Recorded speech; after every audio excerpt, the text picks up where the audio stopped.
रोज एक नई कहानी देखने के लिए चैनल को सब्सक्राइब करें और बेल आइकन दबाना ना भूलें। धनवती देवी के 3 बेटे थे।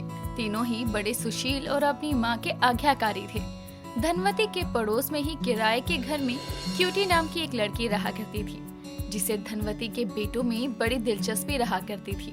वो हमेशा उन्हें देखने के लिए किसी न किसी बहाने से धनवती के घर चली जाया करती थी। ऐसे ही एक रोज पकोड़े हाथ में लेकर क्यूटी धनवती के घर पहुंच जाती है। नमस्ते आंटी, तबीयत तो ठीक है ना आपकी? हाँ हाँ क्यूटी बेटा, मैं तो भली चंगी हूँ।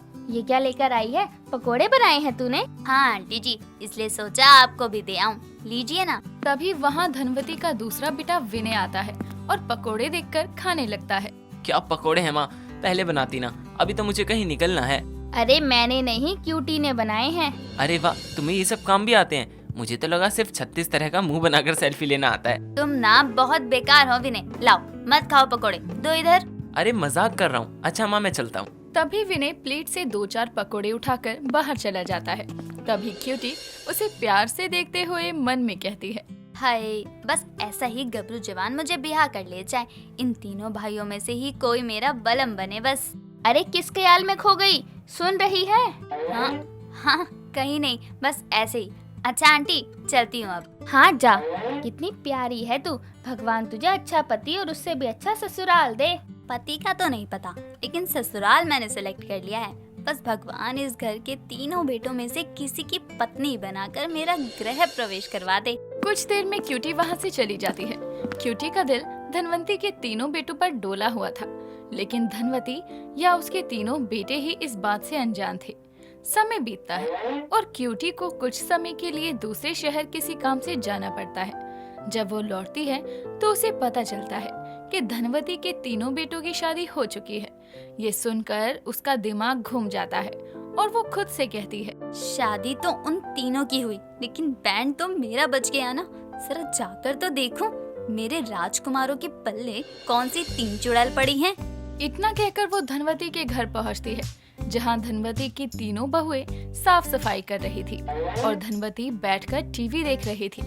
तभी क्यूटी धनवती को आवाज लगाकर कहती है, अरे क्या बात है आंटी जी, आपने अपने घर में एक नहीं 3 नौकरानी रख ली। नौकरानी नहीं, बहुरानी है हम इस घर की।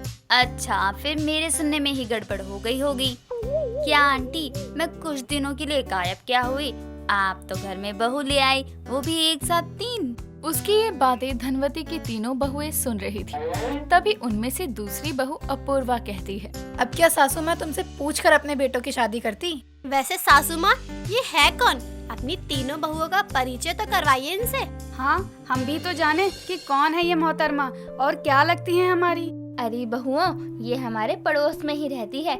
क्यूटी नाम है इसका। बड़ी प्यारी लड़की है, तुम्हारे पतियों की दोस्त भी है। हाँ, और इसलिए तुम तीनों के पतियों को बहुत अच्छे से जानती हूँ।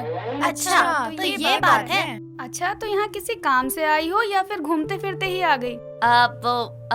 मैं तो बस आंटी का हाल चाल पूछने आई थी, चलती हूँ अब। क्यूटी वहाँ से मुंह बनाकर जाने लगती है। तभी सामने से आ रहे अविनाश और विनय को देखकर वो जानबूझकर उनसे टकराकर उनकी बाहों में गिर पड़ती है। वो अविनाश की बाहों में गिरी थी।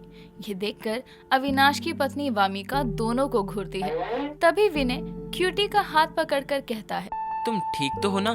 चलते हुए ध्यान तो रखा करो। तुम हो ना मुझे संभालने वाले, बस तो फिक्र क्या। थैंक यू अविनाश, मुझे गिरने से बचाने के लिए।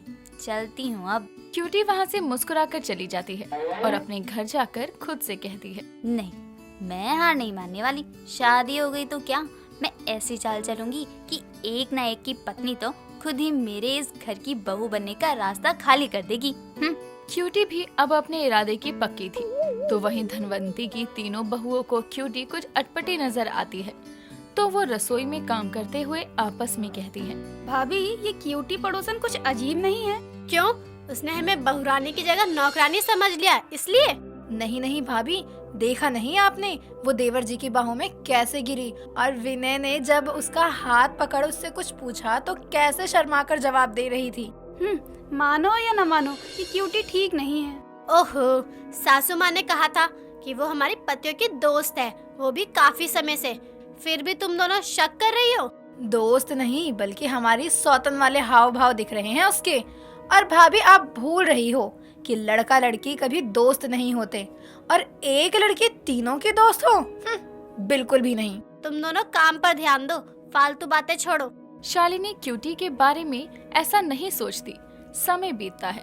अब क्यूटी समय समय पर तीनों भाइयों में से किसी न किसी से बातचीत करती रहती। जैसे कभी सुबह कहीं जाने के लिए किसी बहाने शालिनी के पति आरव से लिफ्ट मांग लिया करती, तो कभी गली में टहल रहे अविनाश को जबरदस्ती बाजार ले जाया करती, तो कभी घर किसी बहाने से आकर विनय के साथ शतरंज खेलने बैठ जाया करती। उसकी ये सब बातें धनवंती की बहू की आंखों में खटकती थी। एक रोज जब आरव ऑफिस जाने के लिए निकल रहा था, तभी क्यूटी भी वहाँ आती है, लेकिन उसके बाइक पर बैठने से पहले शालिनी बाइक पर बैठकर कहती है, क्यूटी माफ करना, आज ये तुम्हें नहीं ले जा सकते। ऐसा करो, नुक्कड़ पर जाकर रिक्शा कर लो। चलिए जी। तभी दोनों वहाँ से चले जाते हैं। शाम को अविनाश ऑफिस से लौटता है तो क्यूटी उससे बातें करने लगती है। ये देखकर वामिका उसे आवाज लगाती है, अविनाश, अरे गली में क्या पंचायत लगा रहे हो?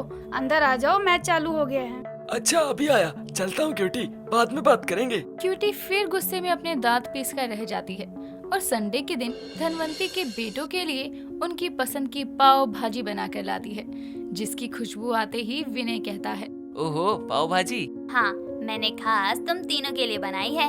अच्छा, पर किस खुशी में? अरे आंटी जी, आपकी बहुओं को आपने बताया नहीं कि आपके तीनों बेटों को मेरे हाथ की बनाई पाव भाजी कितनी भाती है।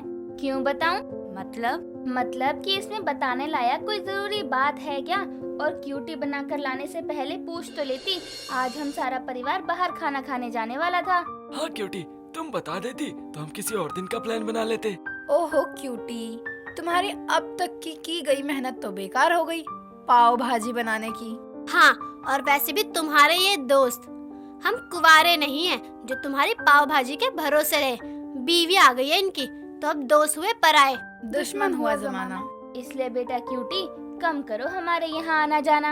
अब क्यूटी को अकल आती है कि उसकी दाल यहाँ नहीं गलने वाली, इसीलिए वो अपनी दाल मतलब पाव भाजी लिए मुंह बनाए उल्टे पांव लौट जाती है। तभी धनवती कहती है, बड़ी आई मेरी 3 बहुओं की सौतन बनने। सासू माँ, आप तो कमाल हो, एक बार में ही सौतन बनने वाली हरकत करने वाले को घर से रवाना कर दिया। हाँ सासू माँ। हाँ, क्योंकि इसकी हरकतें मेरी नजर में खटक रही थी, और ऊपर से ये 3 कलयुगी नालायक भी उससे हंसकर बातें किया करते थे। कान खोलकर सुन लो तीनों, इस क्यूटी का पता तो साफ कर दिया मैंने, लेकिन भविष्य में ऐसे किसी और को भी मैं अपनी बहुओं की सौतन नहीं बनने दूंगी। तभी धनवती की तीनों बहुएं जोर जोर से हंसने लगती है। दोस्तों, अगर आपको ये कहानी पसंद आई तो इसे लाइक करें, शेयर करें और कमेंट करके बताएं कि कहानी में आपको सबसे अच्छा क्या लगा।